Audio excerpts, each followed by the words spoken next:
Hello everyone and welcome back to Allcarnews, and today we're here with the all-new Subaru Solterra. Of course, famously shared with the platform with the Toyota BZ4X, and this is Subaru's first electric vehicle in their entire lineup, which is pretty exciting for them.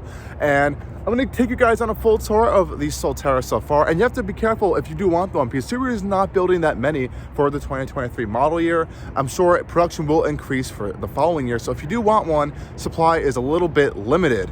This one we're seeing right here is the fully loaded touring specification coming in at $56,000, and of course it's facing some fierce competition from some other competitors such as the Hyundai ioniq 5, Kia EV6, Volkswagen ID4, the all-new Nissan Ariya, and a whole host of other vehicles coming really soon onto the market. So we're gonna check out to see if the Solterra is gonna be able to compete against those well enough, and is it going to appeal to Subaru buyers right now. Let's go dive in and check that out right now. Okay guys, here we are with the 2023 Subaru Solterra. Now it's based on what Subaru calls their kind of like electric platform, but in reality it is Toyota's ET&GA architecture. So this one's getting around a 74-ish kilowatt hour battery pack. I believe it might be 72 kilowatt hours.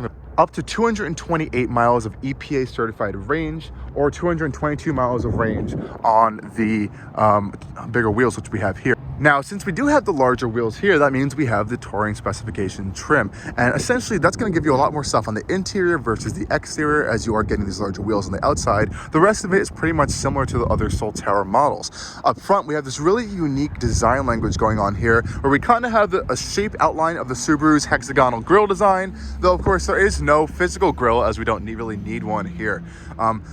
On the front end, we also got these lower LED lamps right here as fog lamps, which are kind of nicely integrated. We also have full LED lights up front, which I actually think look very clean and sleek. And I like the camera integration up front right here for the 360 camera, hidden in this black trim piece so you don't really see it. And we do have some cooling going on the lower end for battery cooling, I guess air conditioning, and additional stuff right there. This front area fenders also are completely black plastic, which I think is a little bit of a controversial look for some people. I'm sure it's going to be more durable than, I would say, a regular painted panel, but it is definitely a unique look. Up front on the driver's side, we have your charging door right here, which is an absolutely massive door. You can also see the new Subaru EV badge that they're including on the Solterra. To open the charging door, you just push it to open it up.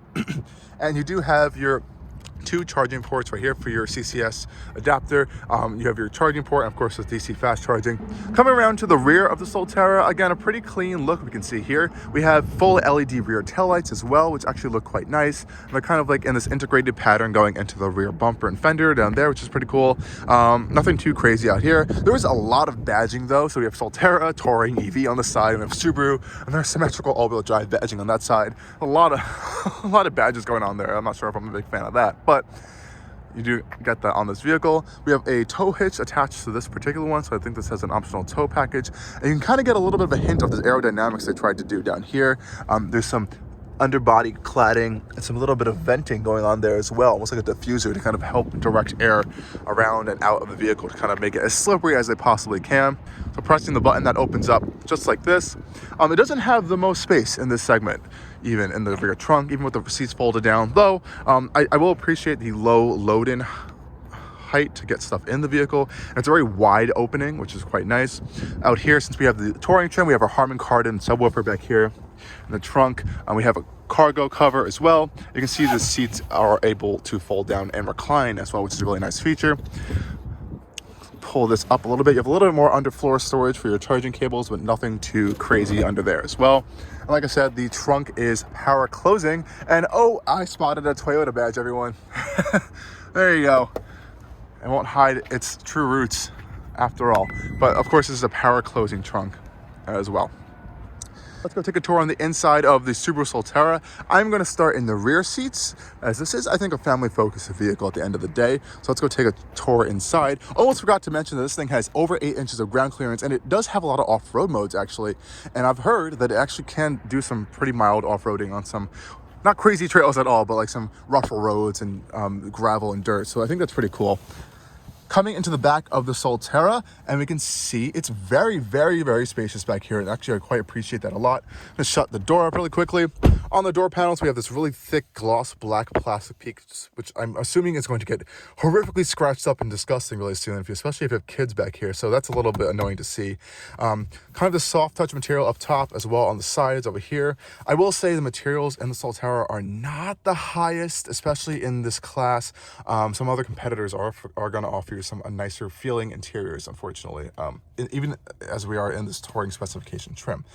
This touring specification trim does get you kind of like this gray and blue leather seats, which are pretty nice. I think they look very nice, and they do offer rear storage parcels in the back of the seats as well. Not all cars do that, and I do really like the amount of legroom. This is my driving position too. I'm 6 feet tall, and this is a lot of legroom. I actually quite appreciate this a lot, and the floor doesn't feel too high compared to the position of these seats back here, so you don't feel like your legs are shooting up in the sky. It is a little high, and these seats do stoop a little low down, but this is probably one of the better options you're going to find. A lot of storage for cup holders on the side as well as on the doors. You have your window controls as well. Coming down to the center console, we have heated rear seats as well, which is fantastic. 2 USB-C ports, little air vents for your rear climate as well, which is quite nice. And the seats themselves, like I said, are pretty comfortable. They're perforated as well. I feel like they're going to be quite durable. We do have a center armrest here with 2 cup holders and a little bit more of a storage outlet, a storage pocket right here. And it doesn't feel super cramped back here thanks to this panoramic roof. There is this crash safety bar in the center here, which is a little bit of annoyance. A lot of other manufacturers have figured out how to remove this, but I guess they haven't on this one. So you can kind of see the glass continues through it, but this bar is kind of here blocking it. Of course, this can be covered, unlike some other EVs. So there is a shade that can be completely covering this whole glass panel, but it does open up the rear cabin a bit more. I quite like that. So that's pretty much it back here. I want to take you guys on a tour of the front end because boy, is it a weird space. Okay guys, before we hop in the front of the Solterra, I just want to show you the key fob, which I have to say is really cheap feeling. It's just this plasticky kind of panel. Subaru has a really nice key fob, but unfortunately, I don't think they were able to use it for this, as this is technically a Toyota at the end of the day. There's also some weird buttons on here. You can access your AC controls from the key fob, your trunk, unlock, lock, hold, and just a Subaru logo down there. So interesting key fob, not my favorite at all, but I guess it's fine for this vehicle. Now, getting inside, of course, you have keyless access, but the car is already open and on, so we're just gonna hop into it. Opening up the doors. Like on the rear, we have a really big piece of gloss black plastic on the door panels. It's already getting dusty and fingerprinty. It doesn't really look very nice personally to me, but you're gonna have to deal with it if you get this vehicle. In the inside, again, we have the same seats as the rear with this perforated kind of gray and blue combination. We also have full power seats for the driver with lumbar support, which is quite nice. And they do get nice and low, or you can get them higher for that more SUV driving position. And there's also a USB port in here as well, but it's a little weird that this takes up so much space, and then you have a cover for it as well. Thankfully, there's wireless CarPlay and Android Auto, so this isn't a gripe for me, but it's a really strange situation. Cup holders right here, a little bit of storage, and this moves back and front, but you also have a little bit more storage here.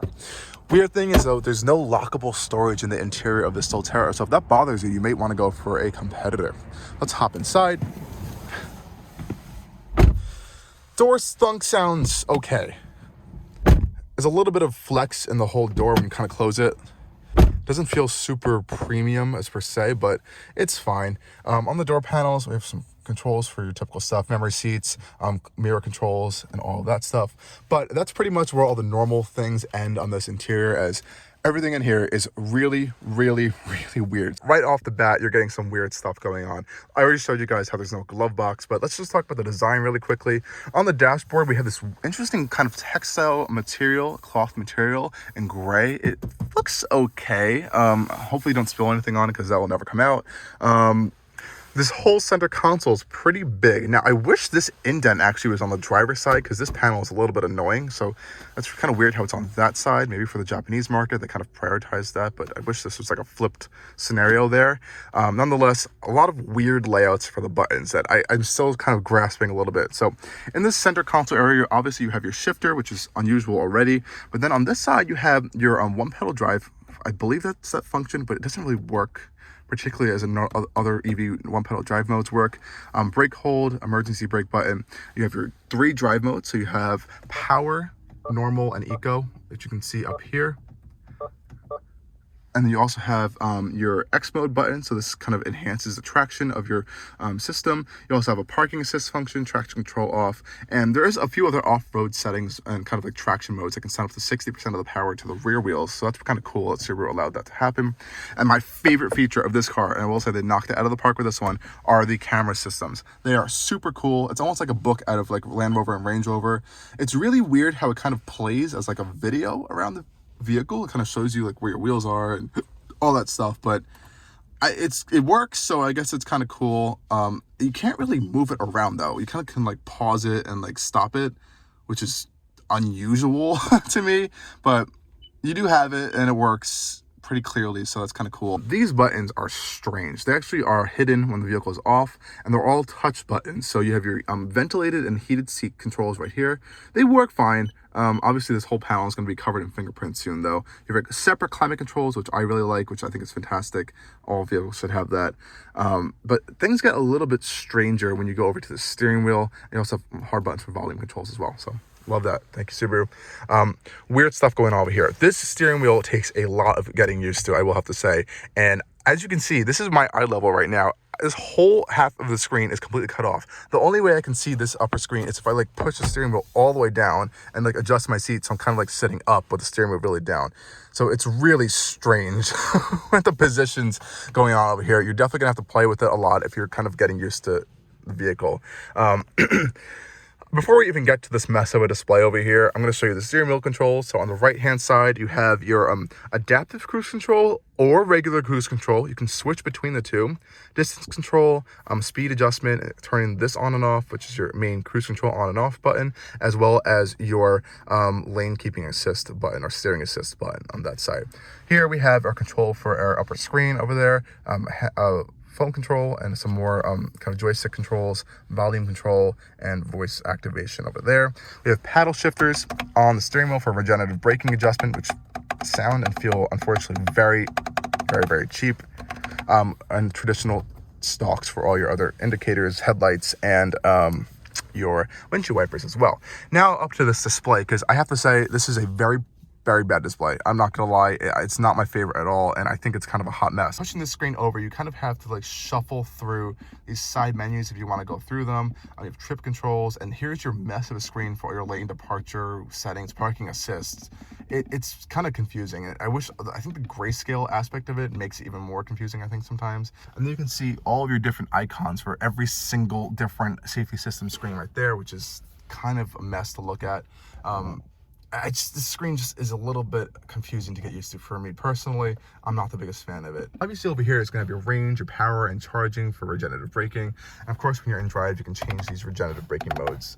Only in, I believe, eco and other modes. It doesn't work when you have like this one pedal button on over here. So this infotainment system is identical to the new Toyota and Lexus infotainment system. So we have trip information over here. We have charging scheduling you can add onto there. You also have some vehicle alerts you can add on as well. It's a very basic infotainment system. It's a very nice and high resolution screen, I will say, but there's not much you can kind of do on here, which is interesting. Some general settings and stuff, but it's very basic. Navigation, you have to subscribe to the navigation if you want to do that. Otherwise, you can just use your wireless CarPlay or Android Auto. You have all your radio controls, phone controls, Bluetooth devices, and that's it. It's a really simple, basic system. There's not much going on in there. Let's go take it on a drive right now. And to put it into drive, you push this lever down. Now you're neutral if you want, or you can just go quick action and turn it right to the drive right there. We can pop it to the left for reverse. You have these reversing cameras popping up. And then park is this big button over here. You also have a regular mirror or a digital camera mirror, whatever you prefer. And these cameras are pretty cool. With the 360 camera, you can kind of do this weird view that kind of plays a little video for you, but you can't control it yourself. You kind of just pause it if you want, but a weird system, but they're pretty high resolution cameras at the end of the day. So popping into drive, doors lock on you, and we can head off. Now, this has around 215-ish horsepower, 250-ish pound-feet of torque in that area. And so it's not the most powerful thing for your money. You're definitely gonna get more power out of the competition and more range out of the competition too. So since we are in the touring specification, we do get larger wheels, and that means the EPA estimated range drops down to 222-ish miles versus the 228 that the regular Solterras technically are supposed to achieve. The range-o-meter here says 268. It said 270 before, but you have to remember this vehicle is brand new. It has 13 miles on the clock, so I wouldn't trust that to be super accurate right now. Now we do have 3 different drive modes. So we're in normal, I believe now. Then you got a power mode. It's pretty nippy actually, and we have eco mode as well. In these drive modes, you do have adjustable regenerative braking with these paddle shifters on the steering wheel, so you can kind of see these little pylons right here. I can adjust through, I think, 4 or 5 different settings of regen braking. I believe this is your one pedal driving function. It's right here, this quick access button. You have auto brake hold as well. Like I said before, Subaru's kind of X mode system for snow and dirt, deep snow, mud, and that kind of adjusts all the traction and power settings. Let's put it in power mode right now. Let's see what it feels like under acceleration. It's pretty quick actually. It's not super slow. It's an EV, so you're gonna get that instant power right off the line. But coming out of course, the EV6 GT, I've been destroyed by everything. So that thing's just like, it's destroyed every vehicle for me because it's so crazy powerful. But I have to say, acceleration off the line for this is actually pretty quick. Now, one of the areas where I'm actually gonna have to give the Subaru Solterra a bad score is wind noise. This thing's actually quite windy. Well, quite windy, but I've heard a lot of wind noise on the exterior, especially at like 50 to 60 miles an hour, especially coming around with these side mirrors, as well as kind of the rear 3/4 panel area. I've heard a lot of wind noise going on over there. I have to give props to the eGMP architecture family, so the ioniq 5 and the EV6. Those are really quiet vehicles in the interior, so that's one thing I have noticed in this Solterra right here. But cruising around town, I have to say the suspension is quite fantastic. It soaks up bumps pretty well. I would be curious to see the smaller wheels to see if they do even better, but it's very soft and very compliant. I think they did a really good job on the suspension tuning, and I think they've managed the weight significantly well enough that it kind of works with the suspension to kind of help dampen out those bumps at the same time. Also, I have to give big props to the control and steering of the Solterra. It's very direct, actually. There's a lot of control of the vehicle, and you don't feel like there's a lot of play or looseness going on in the steering. So it's a very Subaru-esque steering experience. So if you're familiar with Subarus, I think you're actually going to be quite at home here, and it feels a lot better than any Toyota I've driven actually. So good job on the steering for this. It's not anything sporty or like very like super connected, but it's a very confident, inspiring steering experience, I will have to say. So I'm going to give them some props to the steering department there. Now, of course, this does have dual motor all-wheel drive as well, so you're going to get that traction when you need it, and it can send up to 60% of that power, I think, to the rear wheels when you need it as well. And there's a variety of different kind of traction and like off-road slip settings if you do need those as well. So I'm happy kind of Subaru kind of implemented that. My real biggest complaints are in here are the interior quality and material choices. Like this gloss plaque is disgusting. This car is literally brand new, and just look at the center console. Like, I don't want to look at that, and I also don't have to be cleaning it every single time. It's just kind of annoying. And they put it in the worst places. Like, in this place, this whole area is going to be constantly touched. In this whole area, it's constantly going to be touched too. It's kind of annoying to me. I mean, I guess if you need to get fingerprints off of someone's series of vehicle, it's really easy to find them, but it's just kind of annoying that they did that. Also is this screen setup here. I have not been able to find a comfortable situation for my seating position of this steering wheel where I want it to be, and to a point where I'm able to see this display. I have to kind of like reach over to see the full display. I think they've realized this is an issue as they kind of exclude all information below this kind of line right here where my hand is. So I don't know. It seems like a quick kind of like design they went with and didn't really think too much about it. This needs to be changed, I'm going to be really honest. And compared to some of the competitors, this display is very basic in its functionality, and I guess its usage, it's very complex and annoying, I think, to me personally. There's way too many like hidden menus that you kind of have to know where they are to get to them. There's a lot of different like buttons and settings to go through. I think are a little bit redundant. So yeah, I don't know what's going on with this, but I think this needs to have a whole rethink of how it's operating there. The infotainment system is fine, but it's just a little bit basic and limited. Like the screens works well. Obviously you're gonna end up usually just using Apple CarPlay or Android Auto wirelessly. You can see my phone's charging right here right now. This weird little charging door that's actually kind of see-through in some angles. There's already scratches on this too, which is crazy to me.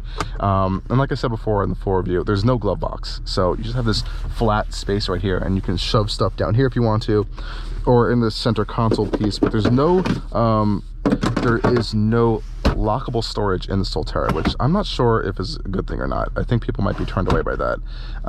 We do have heated and ventilated seats right here. Right, you can see that in the operation. We have a heated steering wheel with 2 stages and an auto function, which is interesting. You have your trip controls on this side over here, air vents of course as well, and yeah, it's pretty much of a basic interior in here. So yeah, I'm not sure how I feel about this space just yet. And I know it's a little bit roomier in here with these panoramic roof in this touring model, so you get a little bit more light coming into the interior. And of course this is a nice function where you are able to actually close the shade on it. A lot of vehicles don't allow you to do that. It's kind of open all the time, and it's really quick in its operation too. I've never seen a sunshade that closes and opens that quickly before. It's pretty impressive. Otherwise this interior is just it's a downside. It's a downside. As that also goes to the charging of this vehicle too, which we'll get into in a little bit. And I do have to say though, if you are looking for this vehicle, you almost kind of have to look at in it as a bubble. If you're like a dedicated Subaru driver and you really want to keep in the Subaru lineup, but you also want an EV, I could definitely see this being for you. If you're gonna charge at home most of the time, you have a good network and everything, you'll be fine. I just, once you start kind of like driving the competition and looking at the competition, I'm not even talking about Tesla. We're not even getting into the Model Y. I'm talking about the ioniq 5, the EV6, the Aria, the ID4. I just don't know if this is as competitive as those are going to be able to get you. You're going to get faster charging times, you're going to get more range, you're going to get, and often at a little bit of a cheaper price point than this is coming in at, which is even more kind of a reason to like why would you choose a Solterra over those.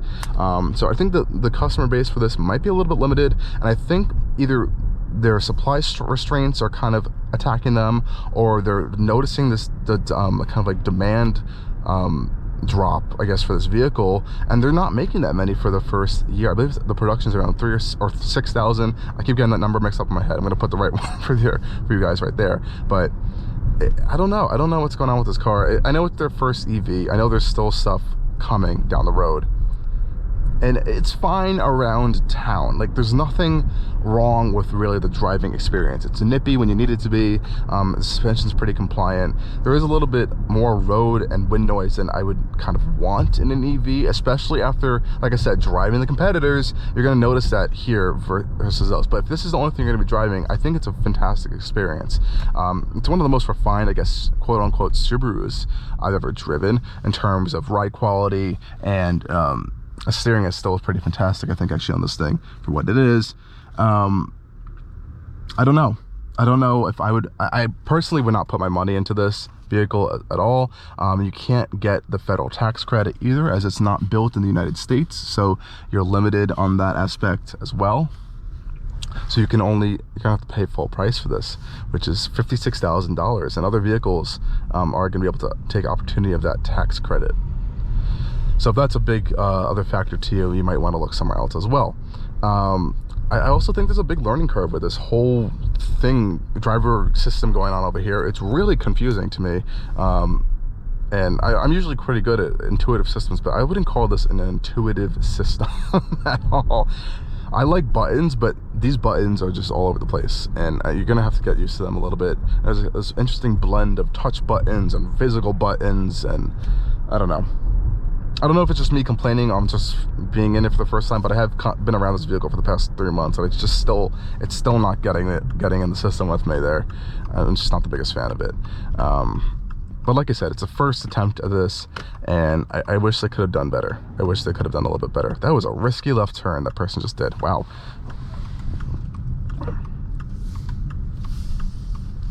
But this is coming from someone who I like more aggressive performance-y style vehicles.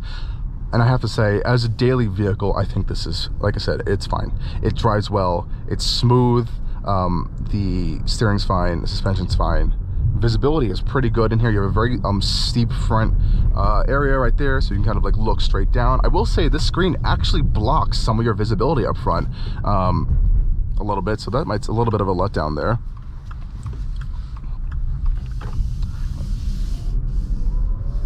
Makes a cool acceleration sound. It's not, I don't even think that's in the speakers. I think that's the actual motors making that sound, which is pretty cool. Like I said, steering's pretty sharp.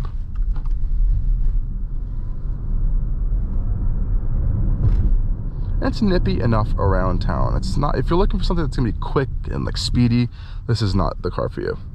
But I mean, this is the Solterra, and this is our first drive of it. So I'm excited to see, I guess, what they're going to be coming out with in the future. I'm more curious to actually drive other new products from Toyota's end, like their hybrids with the Prius, the new Hybrid Max powertrain, versus these first generation EV attempts, because I think that could be a lot better in their execution. So if you are looking at the Solterra, I'm sorry if I just destroyed it for you guys, but I would definitely check it out in person. It's definitely something to look at and kind of get experience and a feel for first before buying other EVs. But it's an interesting first attempt from the company, and yeah, I think that's a good way to put it. So thank you guys for joining me on this POV drive of the Subaru Solterra, and stay tuned, of course, for a lot more content coming from Allcarnews in the future. Cheers.